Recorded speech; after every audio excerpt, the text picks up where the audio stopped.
Até agora ninguém viu nenhum impacto, porque, inclusive, o objetivo dessa reforma ela é de facilitar a língua. Ela não muda, quer dizer, a questão dos afetos, porque a língua materna é aquela língua que a gente aprende a partir do ensinamento da mãe da gente. Então, a língua materna é uma língua que vem carregada de afetos. E essa questão do afeto era muito mais transmitido pela questão da fonética, pela pronúncia das palavras, do que propriamente pela escrita. Então a gente não, a questão da reforma, ela não mexe com essa intimidade que a gente tem entre as pessoas, com a pronúncia das palavras, quer dizer, com a transmissão dos afetos. É uma língua que a gente ama através dela, a gente odeia através dela. Então, a língua ela é um veículo da transmissão das emoções. E isso, a reforma ortográfica, que é escrita, isso não muda nada, isso não atinge. Então, como não atinge, as pessoas não sentem a reforma. E pelo contrário, as pessoas estão gostando porque elas está facilitando. A única coisa que ainda não chegou a um patamar desejado é com relação ao hífen. Porque apenas algumas palavras com hífen que foram colocadas sem hífen. Eu acredito que com o tempo nós vamos diminuir o hífen, até se possivelmente acabar com o futuro.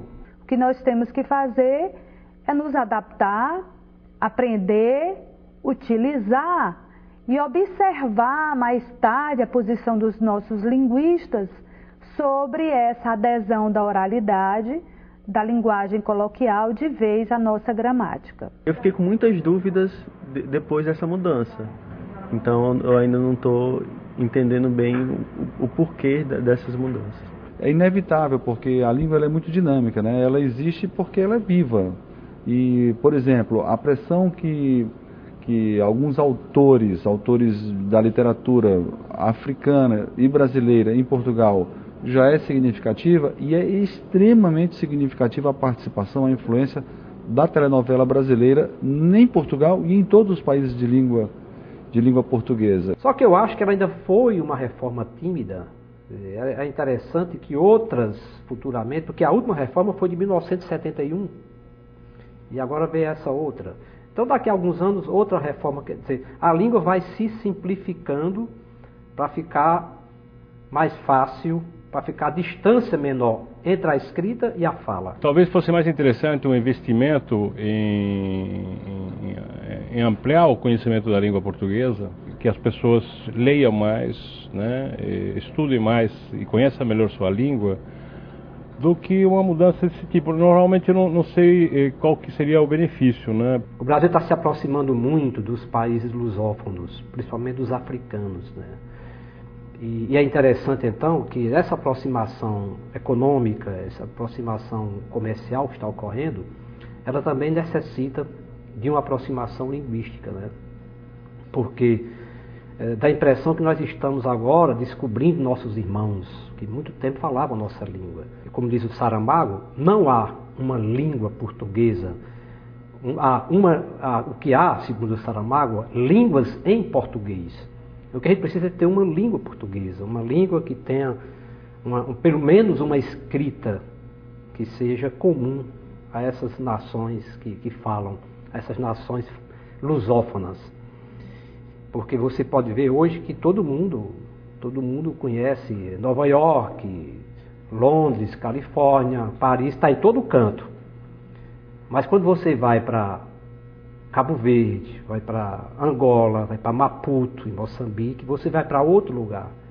Então essa questão da gente descobrir os nossos irmãos, isso é o intercâmbio que está começando a efervescer, inclusive com a fundação aqui para nós da Unilab, que é uma universidade pública, universidade federal, para atender aos estudantes das línguas lusófonas, principalmente africanos, né?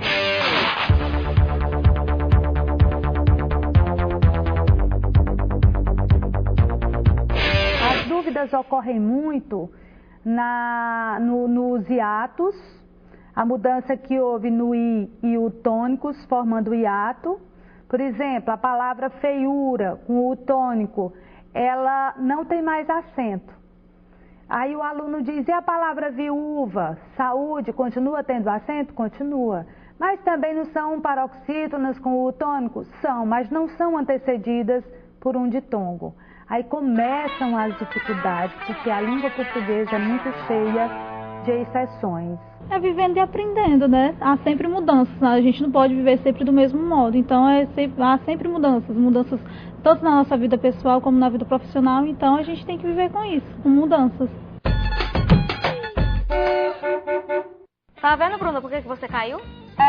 Eu não sabia que esse novo acordo ortográfico o tremo tinha saído. E você aí de casa, já andou caindo por causa do tremo ou de algum outro acento? Escreva pra gente, o nosso e-mail é palavreado@unifor.br. Já dizia-me que o mundo me faz passar. Passam-se os anos na pele, numa azia sem sentido, e a gente acumula o fel do tempo mal digerido.